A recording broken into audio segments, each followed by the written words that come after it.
Kasong estafa ang kakaharapin ng tatlong individual sa Taytay matapos ang pagbebenta sa isang dayuhan ng lupa na hindi naman sa kanila. Si Vel Custodio sa detalye. Arestado sa isang entrapment operation ang tatlong individual matapos magbenta ng lupa na nakarehistro pala sa iba.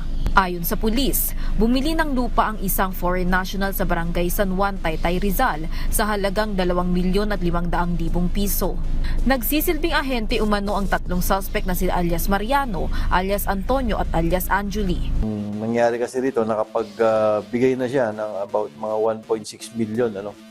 Then nagduda siya doon sa papel kung kaya't agad niya itong binerify.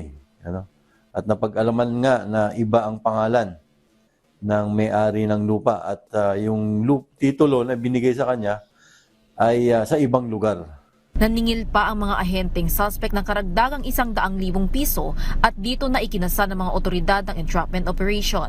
Base sa investigasyon, may iba pang naging biktima ang mga suspect. Ako'y nananawagan sa mga naging biktima, itong mga suspect na dumulog sa ating himpilan. Nang sa ganun ay mahablahan natin ang kaukulang kaso ng mga suspect na ito.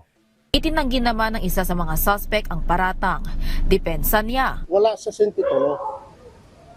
Walang titulo ang client na nag-complain sa amin.